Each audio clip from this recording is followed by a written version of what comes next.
I am just so excited to introduce to you our banquet speaker for this evening. Roy Samuelson from Los Angeles, California, comes to us as a truly experienced audio narrator, having done over 600 movie and television titles, as well as hundreds of voiceovers throughout his illustrious career.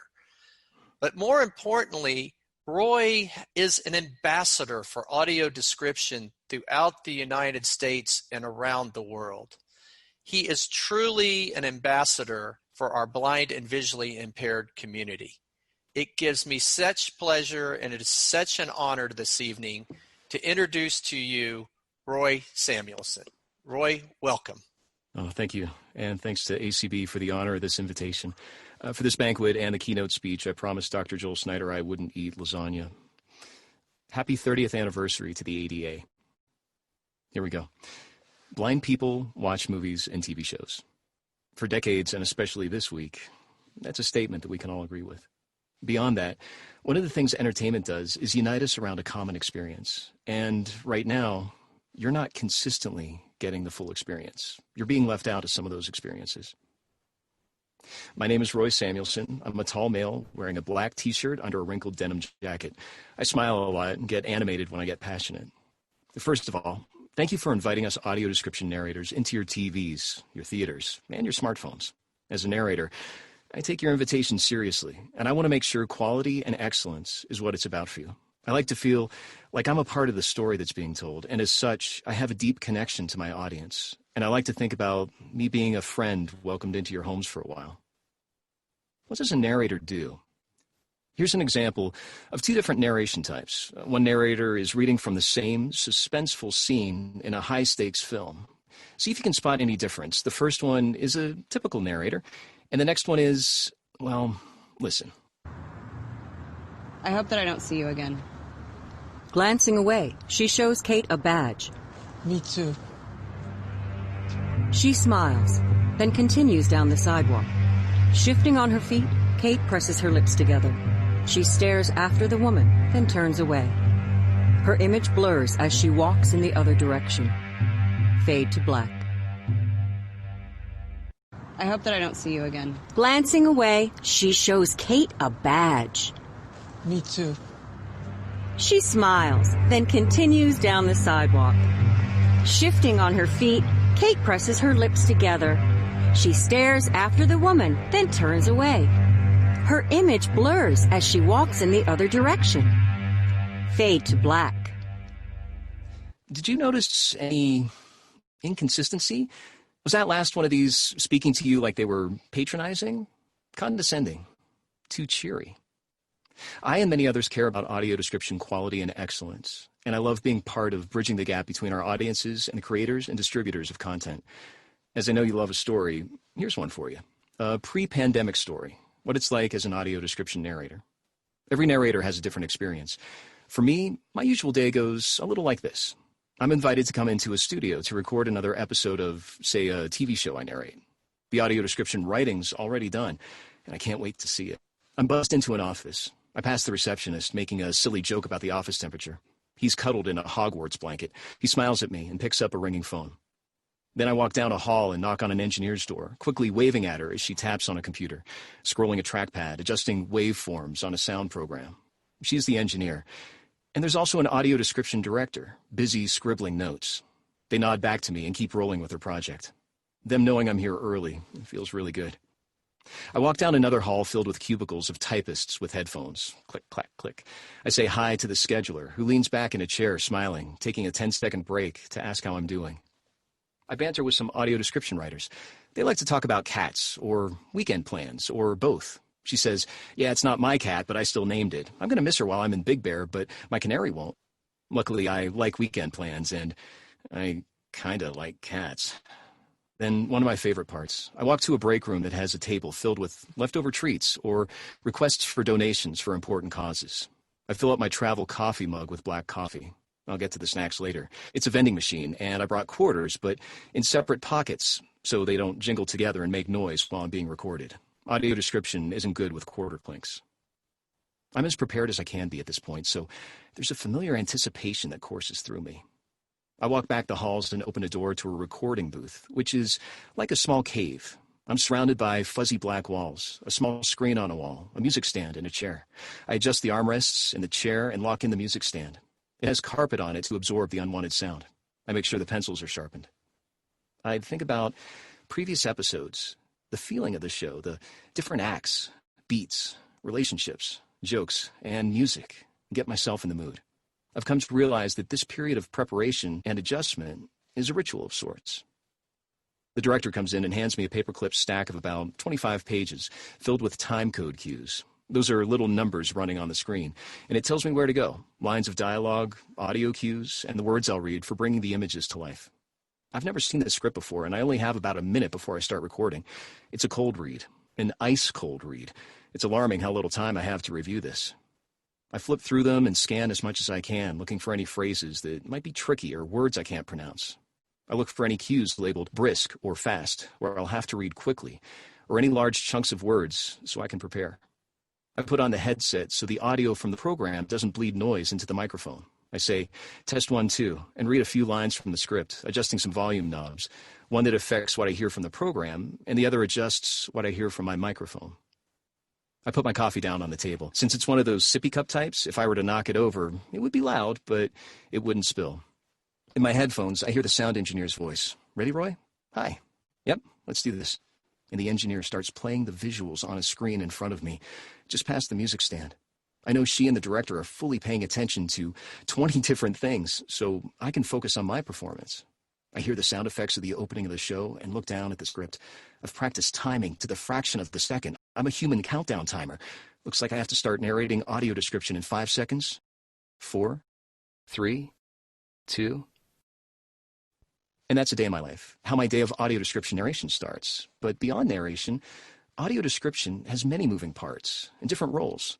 So when I'm asked what I do, my reply stretches beyond the confines of that narration booth and into areas that deserve more notice, both from creators of audio description and also audiences' perspectives.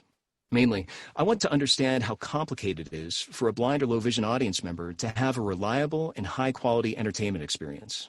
Later, I'm going to call out some of the great services who are doing this really well. There are groups making this work great, but it's really inconsistent and hard to find out. So my answer to that question about what I do leads to talking about audio description, and if they press me, it goes something like this. In the world of audio description, also called video description, or descriptive video, or descriptive narration, a describer who might be the writer or a narrator, or maybe it's both the writer and the narrator, or maybe it's the company, but not the production company nor the distributor, but a special other company gives their creation of a split track, or a mixed track of a narrator, if the film or TV show even has it, which is depending on the distribution channel, like streaming, theatrical, broadcast, physical, like Blu-ray or DVD, or downloadable to your iTunes, or Google Play, or even YouTube, with any of these, each of which offers varying levels of access to the audio description, either on an app, or a TV, or a cable box, or a Chrome browser with a special plugin, or with YouTube, maybe it's a separate YouTube video with audio description, but maybe the audio description's separately downloadable that syncs up. Then you can listen to a narrator or a synth voice so it sounds like a conversational robot. Or maybe it's a narrator that sounds like a synth voice, but you don't know if the audio description is there until you hear it, which could be a few minutes into the show. So you wait and hope, and then you don't hear it. So you have to decide either to stop and complain or just put up with it. But if you do decide to complain, who do you complain to? Is it the local broadcast affiliate or the movie theater manager who's dealing with Karen's complaint about her unpopped popcorn kernel? Or do you contact one of the 47-plus streaming services by email, message, fax, or Facebook, tweet, by phone? But to find that phone, you have to hunt down a number. And once you find that number, go through a press 1, press 3, sorry, your call cannot be completed as dialed, or try a different number. And is that the main line? Another press 4, press 0, holding. Oh, good, you can talk to a real person. And it goes something like this. You answer their questions. Yes, my speakers are working. No, audio description isn't closed captioning. Sure, I'll hold. Or better yet, go through an accessibility web link. Buried so deep it feels like they don't want to talk to you. And even when the audio description is there and it's bad, what does that even mean? Is the writing indicating things the visuals don't have? Does the narrator of a scary, suspenseful movie talk to you like you're a baby toddler? Does a kid's show have an uninterested adult narrating who sounds as tasteless as cereal too long in the milk? Or is it just the aforementioned synth voice like my friend Melody calls a puppet? Or even kind of creepy, like a horror monster, made to describe the light-hearted comedy romance film to you. And who chose that voice, and why? Does that voice even get in the way of the experience? And do you have to keep fiddling with the volume up and down and down and down and up, trying to hear it, depending on what's going on in the background? Or maybe the production audio ducks out of the way so you can hear the narrator, but the audio disappears out of the way, and it's jarring, and it takes you out of the story. And does this work that is created for blind people actually include blind people in the process? Maybe? So, what do you think of that answer? Okay, anyone else feeling so confused? I'm rubbing my eyebrows. Is all this too chaotic? Hashtag too many inconsistencies. I wanted to hunt down these inconsistencies and find out what was happening, both from the audience's side and the entertainment industry side. A few years ago, I started being interviewed by podcasts and local papers and websites, both in the entertainment industry and with blind audiences. I started posting on social media, talking about the craft and profession of audio description. I had a tough time finding people on social media who even knew what the heck this audio description was. I connected with blind people on Twitter, and they were talking about a whole host of important things beyond audio description. They were talking about their lives in ways that were different than what I had assumed blind people experienced. And something clicked in me. My thoughts about people who were blind or low vision, my thoughts were just uninformed. I used to assume what you want and what you can and can't do, but now I started listening actively, actually listening, beyond my own bias as a sighted person. After listening for a good amount of time, I started to tentatively engage. I asked questions, shared ideas, and sought advice. I learned what people really wanted from audio description. That discovery directly affected my narration reads. I got better. I learned more. I found more nuance to my readings, and the focus was on the story, not me, the narrator. This got exciting. Connecting with the audience was making all the difference, not only professionally, but also me as a person. Those unconscious biases I had were starting to be replaced with connection. Now, I really wanted to use my voice. I'm a member of the Television Academy, home of the Primetime Emmys, and for the past 5 years, I've served on the Performers Peer Group Executive Committee. As such, I met executive decision makers, directors, producers, some who still have no idea that their own shows have audio description. Early on, I kept it simple. I just said to them, blind people watch movies and TV shows. I told them it's called audio description, and they would lean in, interested. You mean my show has audio description? Or how does it work? Or how can I hear my show? And then I started meeting people who actually make decisions about audio description. There are companies that specialize in providing audio description, and I got to know the owners of some of these companies. I developed relationships with their engineers, their writers, even people who work with companies who hire these vendors. Those are usually distributors. I was learning so much. But the landscape across which these companies were dotted was still very much like the Wild West of old. Lots of people were eager to move there, but few were talking about how to establish an orderly and healthy community. I've been fortunate enough to work with and talk with those who really do get it. But newer companies were popping up offering audio description. Each new company gave you their own take on how it would work. Some understood, some didn't. But even some of those who cared weren't fully aware of what you, the audio description audience, wanted. But in their eagerness to being hired, they started cutting some corners, devoting less time to creating the best audio description. The volume of audio description being produced was growing. More people were populating the Wild West, but there were no guidelines. Wasn't it at least good that it was becoming more available? Even if the quality was lacking, shouldn't our audience be grateful for what they have? What a terrible word in this context. Grateful. In surveys, feedback to the Facebook group, and many email bulletin boards, audiences have said they're worried that if they got better quality, they would actually get less audio description. Spoiler alert, thankfully, you don't have to choose between more or better. You don't have to accept the least. All questions and thoughts I contemplated in my various sound booths and closets. Let's simplify the conversation. Having more audio description comes from an actual legal requirement. The FCC requires that so many hours per week of broadcast television has to have audio description. This mandate is an important and necessary force, but unfortunately, the blind audience is not treated in an equitable fashion beyond that. That force only mandates how much audio description, not how good it is, which means as long as the box is checked, yep, it has it, it'll count. Check. And here's another wrinkle. I didn't initially understand how streaming companies, who are outside of the FCC mandate, were choosing to provide us with audio description. Could it be cultural pressure from you speaking up to them to provide audio description? Are there behind closed doors negotiations with the streaming services and blind organizations to avoid lawsuits? Or do streaming services recognize you, the nearly 30 million blind and low vision American audiences? That's 253 million worldwide, by the way. In other words, do they see our audiences as loyal subscribers? Has the scaling of newer streaming companies been driven by more enlightened economic imperatives than the more traditional studios and broadcasters? I prefer to talk about audio description as a professional service, not simply a mandate. Art and creativity are core components of this business. In the world of video game accessibility, there's a nice parallel from lead gameplay designer of The Last of Us 2, Amelia Schatz, in a June 1st, 2020 Verge article. It's not about dumbing down a game or making a game easy. What do our disabled players need in order to play the game in parity with everyone else? There's no guarantee in the quality in the entertainment content itself, by the way. If a movie has terrible audio, or bad actors, or a bad script, that is part of the overall experience we have no control over. The best audio description won't make a terrible movie better. The source we're starting with here might not necessarily be great. And storytelling is subjective. But how do you define professionalism? How do you measure and identify quality and excellence? Okay, let's talk about nuance in audio description. Writing. Once the AD script is heard by you, the writer is giving you the brushstrokes of the visuals and the elements that move the plot forward. A picture is worth 1,000 words, right? A film has 24 pictures or frames per second. So every second of film has 24,000 words to choose from to describe it. A typical movie has 129 million words to choose from. There were hundreds of thousands of decisions that went into that simple phrase or sentence you hear the audio description narrator say. And that phrase was created by the writer. Can you imagine how many decisions have to be made by writers and how those decisions influence your story experience? Here's an example, with only the audio of the narrator of one scene.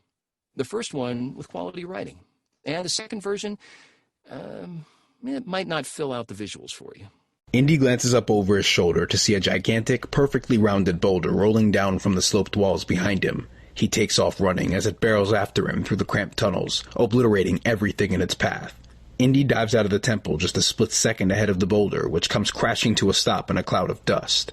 He tumbles to the bottom of a hill, then looks up to find spears and bows and arrows pointed at him from all directions. A band of native warriors sporting loincloths and battle paint has him surrounded. Standing among them with a lifeless expression, the local guide who tried to shoot him pitches forward and face plants on the ground to reveal his back riddled with darts. A figure in a safari outfit steps over the body.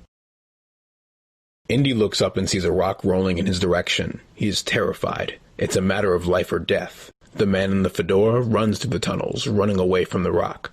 He jumps out of the tunnel. Then the rock stops. Indy falls down. Now, a view shows several shirtless, dark-haired men around Indy with weapons. A dead guide has darts in his back.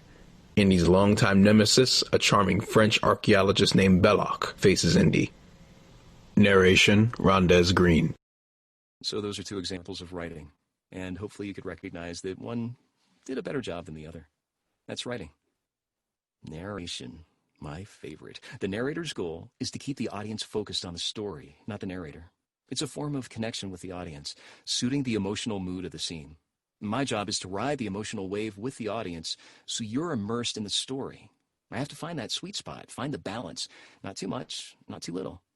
I have to share the intention, what I'm saying it for, to share the meaning of the words. Remember earlier when I said I kind of like cats? You could probably tell the way I said it that I kind of don't like cats.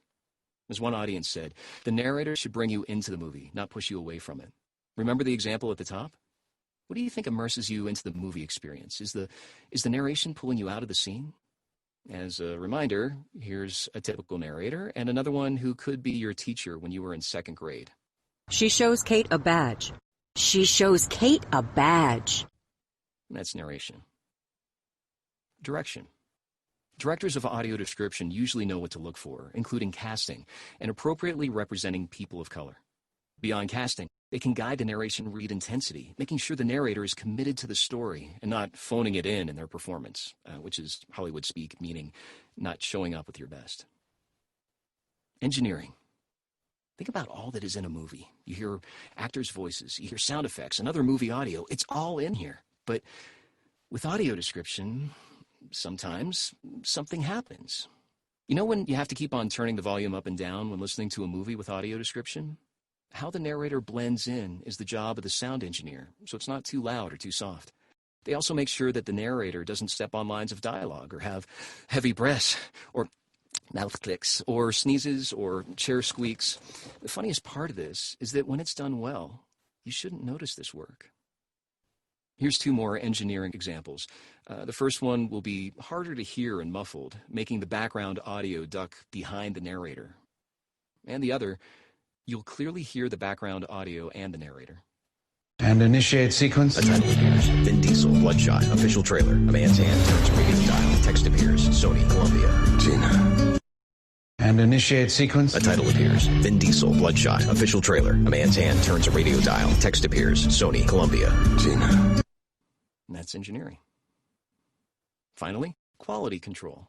With all these moving parts and specifics, it's possible mistakes might be made, either in what's being described or sound errors or the overall sense of what's happening. A quality control person, especially if you heard the panel this afternoon, preserves the integrity of the audio description. And no surprise, one of the best ways to do that is inclusion of blind professionals. The History of Audio Description is a service created for you, by you. It's been developed and evolved by more blind people helping themselves. This is an essential element, not a token hiring. Blind advisors get things sighted people might overlook. But only a few companies are talking about this, let alone actively seeking it out. So do you like these ideas? The audio description doesn't take you out of the story. It keeps you immersed. It's important to have audio description released at the same time as sighted audiences. Assurances that the audio description track travels with the film or series. I like to call it from cinema to streaming.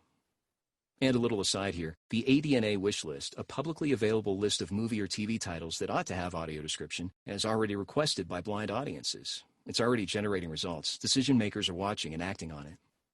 You'd like to know more about who's involved in the audio description credits. And finally, you'd like to know that at least one or several professional blind advisors were employed during the process at some point. But for now, challenges abound. That's clearly not really news to you, but here's some other developments worth noting. Apps like Spectrum Access provide synced access to hundreds of AD tracks on your own smartphone. Spectrum Access doesn't even require creating an account. They've overcome the legal barriers that you used to have to navigate through. Platforms are upping each other's game. Apple TV Plus has all originals with AD, in multiple languages of AD, and in Dolby Atmos sound. Netflix published detailed standards in audio description, and also requires that the AD narrator, writer, and vendor be listed in the credits. Amazon Prime Video, as of July 2020, of the 4,200 plus original titles with audio description, which are listed on the Audio Description Project, over 40% are Amazon Prime titles. That's more than 1,800. Disney Plus delivered on launch most all of their older titles, the ones many of us grew up with. Hulu is actively growing their own content and making sure it has audio description. And there's a cultural evolution of inclusion in entertainment. Performers who are disabled are a part of the conversation. And representation behind the camera, directors, writers, and producers too. There's lots to be done here, but the momentum is noticeable.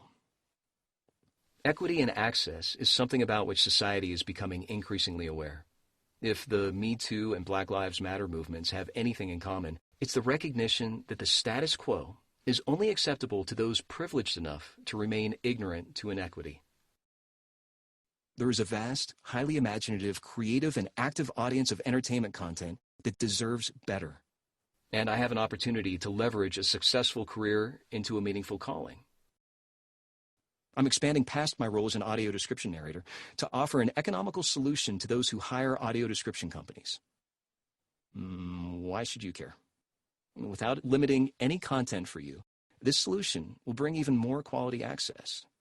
The story I've told you thus far has been about the challenges facing audio description and the obstacles in front of blind audiences. I've spent these past few years experiencing those challenges while witnessing the obstacles you face and dreaming of a solution to both. That dream recently became a plan, and that plan is now a reality. A standard of some sort would make talking about all of this easier. Quality and excellence in audio description needs a shorthand. Right now, the only identification of audio description is an image. You, my blind and low vision audiences, have a logo. A visual logo. It's the letters A and D with some end parentheses that indicate a speaker sound. So at least you get an image, hopefully with alt text, maybe Braille if you aren't seeing it on a screen reader. There's something that could instantly identify quality for you. Well, today, right now, is the launch of a way to identify a minimum quality in audio description that covers writing, narration, editing, mixing, and quality control, all while making sure blind people like you are included in that process. How many times has history shown that the most insurmountable challenges are breached by the simplest tools? After thousands of conversations with this community and creators, producers, and distributors of content, such a simple solution has been developed. A solution that will identify, promote, recognize, and incentivize quality audio description and entertainment content. Instead of a visual image, what if there was something you can instantly recognize? Like a good housekeeping seal of approval, a signal you can trust you're going to have a minimum level of quality. With this signal, you don't have to wait wondering. You're going to know that all this chaos we've talked about is covered. And here's what it sounds like.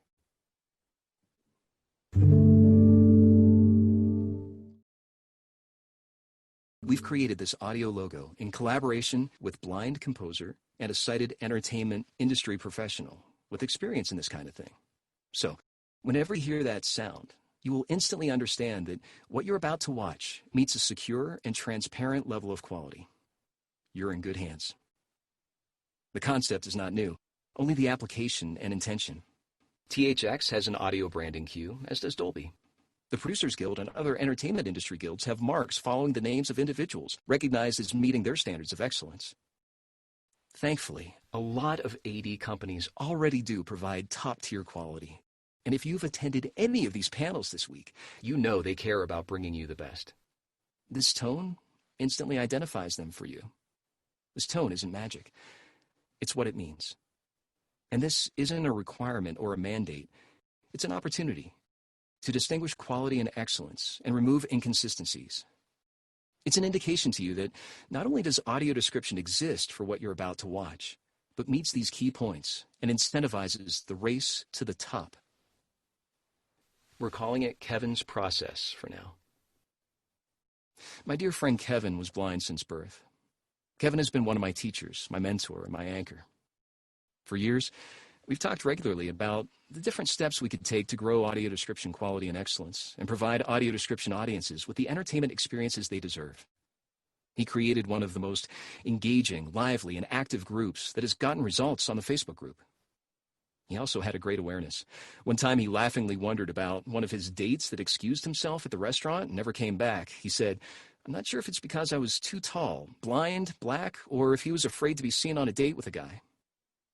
Kevin was a quiet leader who understood when to speak up. He was an advocate. He personalized his experience for me by sharing his stories and experiences. He passed away recently.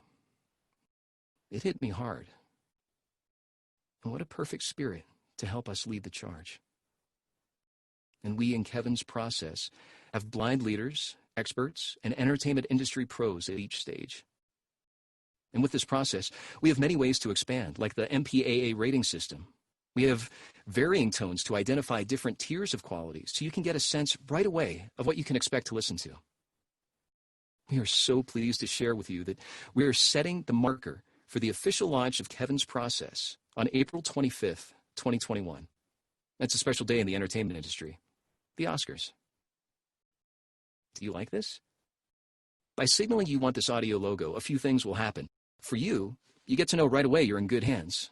For the professional writers, narrators, directors, editors, sound engineers, and quality control experts in AD, you get to know that they're able to continue to give you their expertise and care. And they feel like they're acknowledged for their professionalism.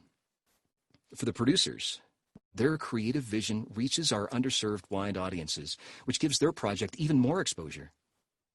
For the distributors, most are already doing this. This audio logo acknowledges that. Because of it, they have even more loyal subscribers like you.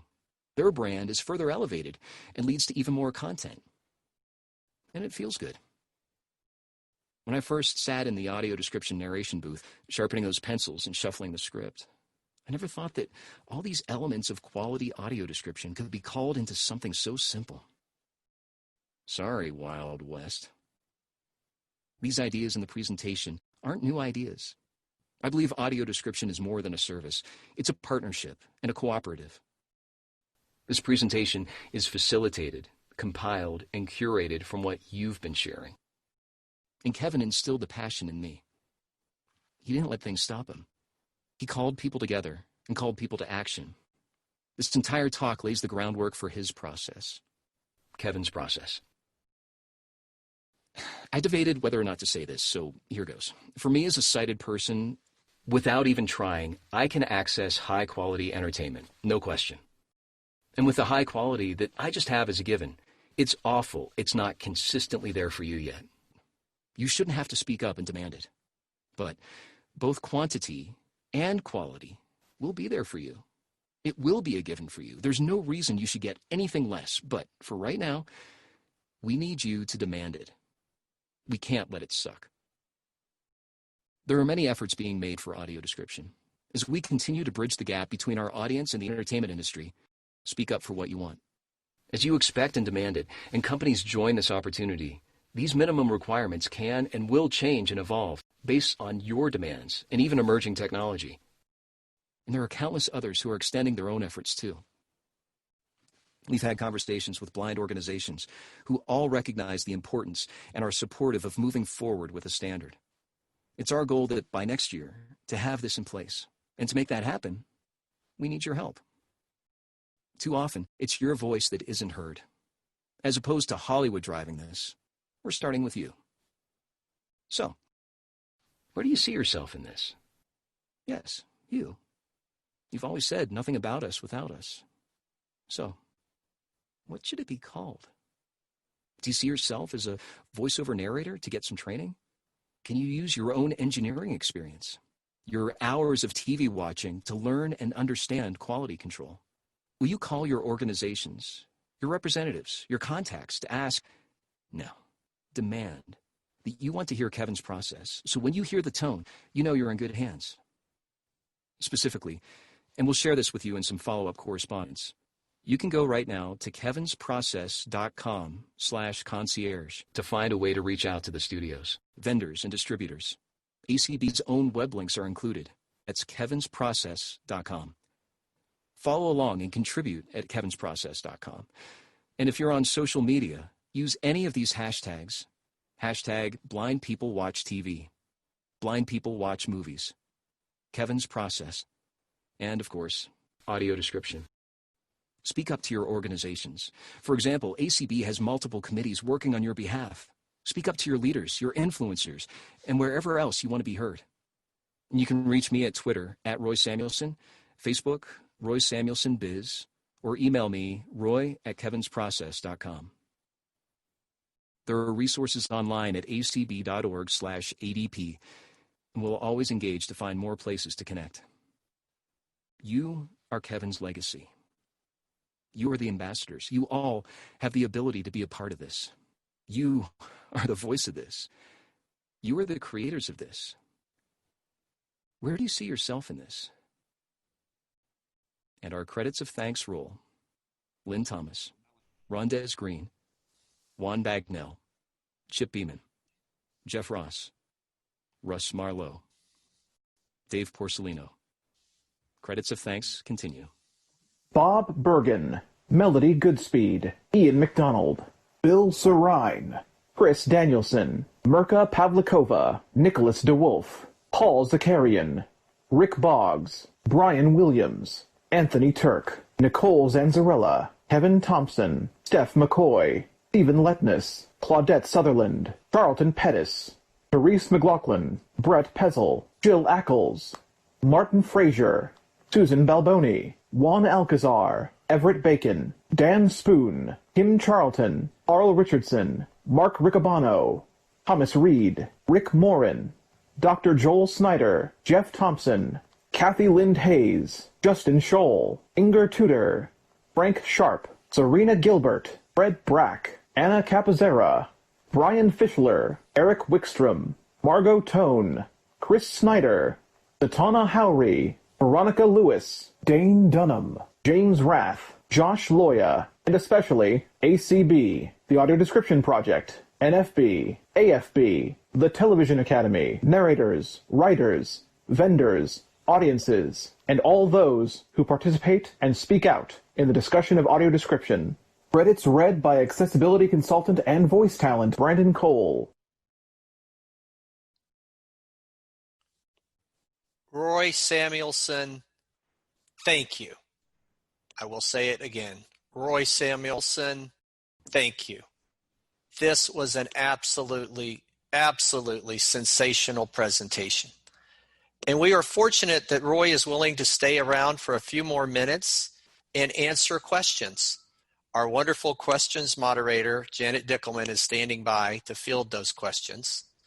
I have a couple of questions of my own for Roy. So Roy, just thank you so much for the presentation. Where do you see audio description in 1 year, in 5 years, and into the future? What are your dreams? Oh, dream world. I love this question, Dan.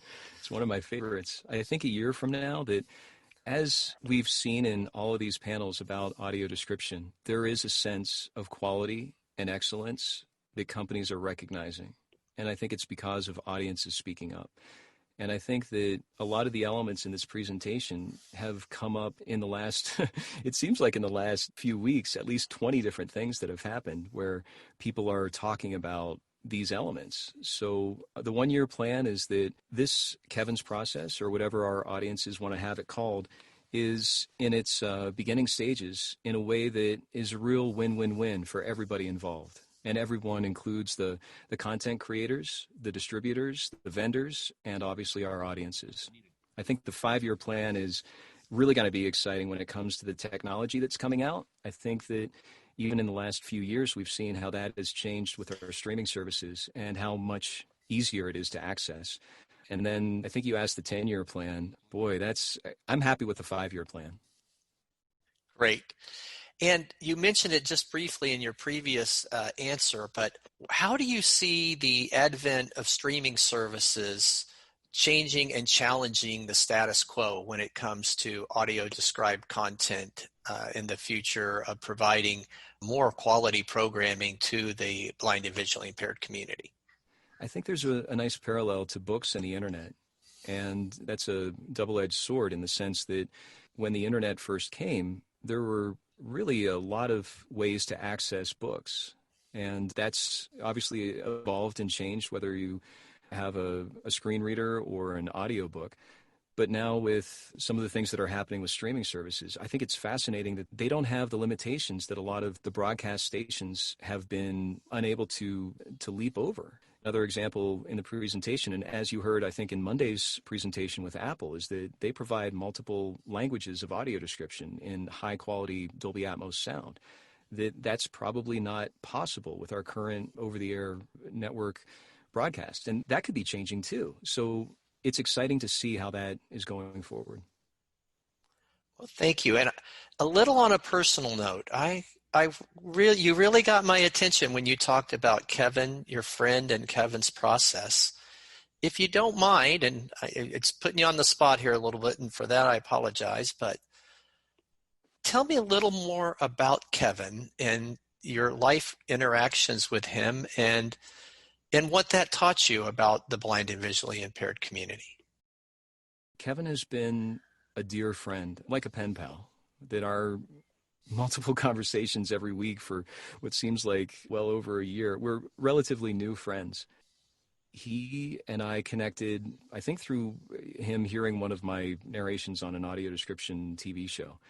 And for some reason, we both took that connection a little bit further. And once we got to know each other, we really started to engage about the audio description experience. And professionally, selfishly, personally, I got a lot out of it because my reads got better. Because he was saying, oh, you know, this is something that really works for me, and I don't like this. And obviously it's one opinion, but I was able to start thinking about the audio description experience using some of the voiceover training that I've done, but also with his feedback, and to recognize, oh, there is this sweet spot to find, and that sweet spot can evolve and change. It's not a textbook, do this all the time, that there was a real nuance there. And I think when he talked about nuance, that's where things really clicked with quality and excellence.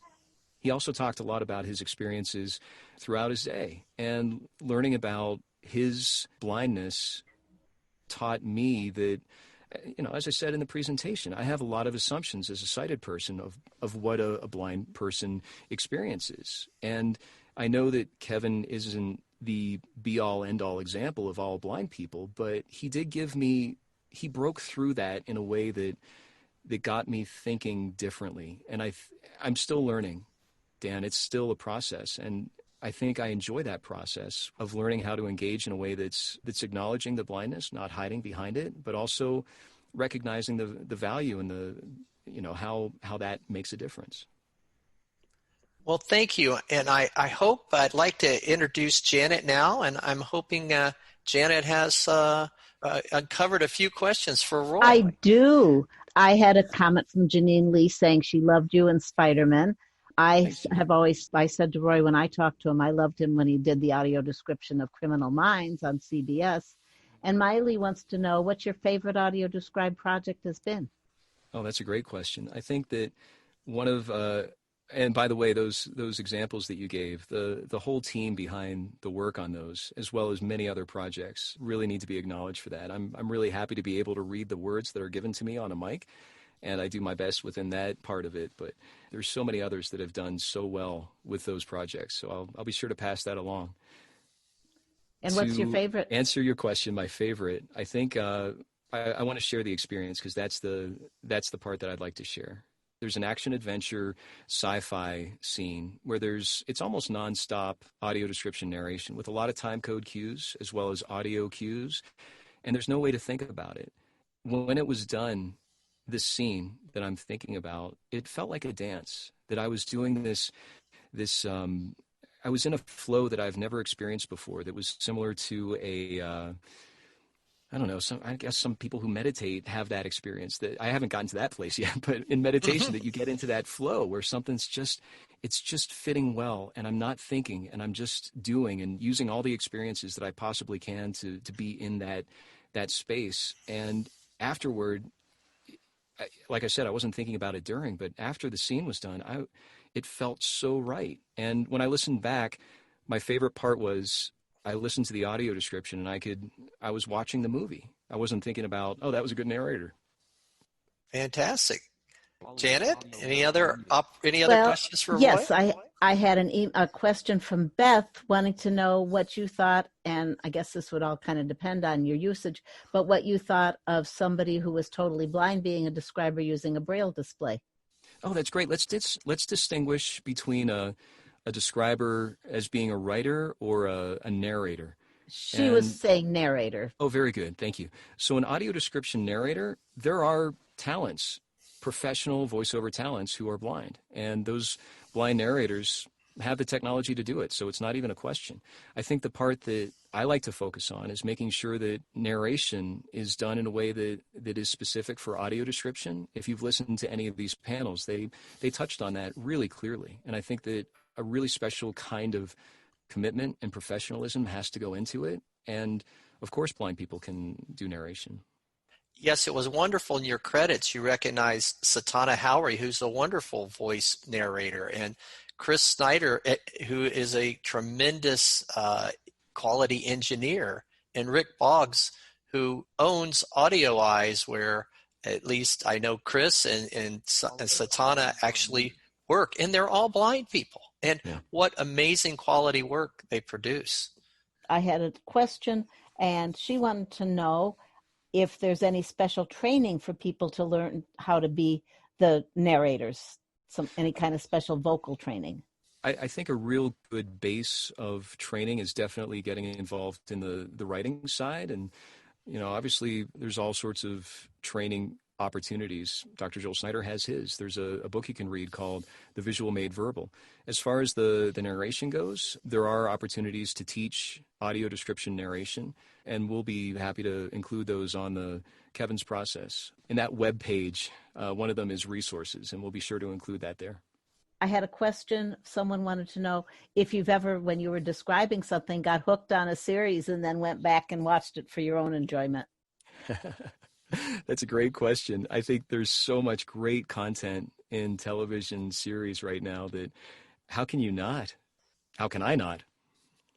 Roy, thank you. Thank you, thank you. Thank you so much for inspiring us, for enlightening us, for challenging us. So we all need to get out there and be the best audio description advocates that we can be. It's been 10 years since the passing of the CVAA. It was cutting edge when it was put into law 10 years ago, but the industry is moving so fast and technology is changing so quickly. Let's all embrace Roy's challenge, go to Kevin's process, listen for that wonderful tone, and together we can make a difference. Only about us, with us. Thank you, Roy. We really appreciate it. Thank you so much.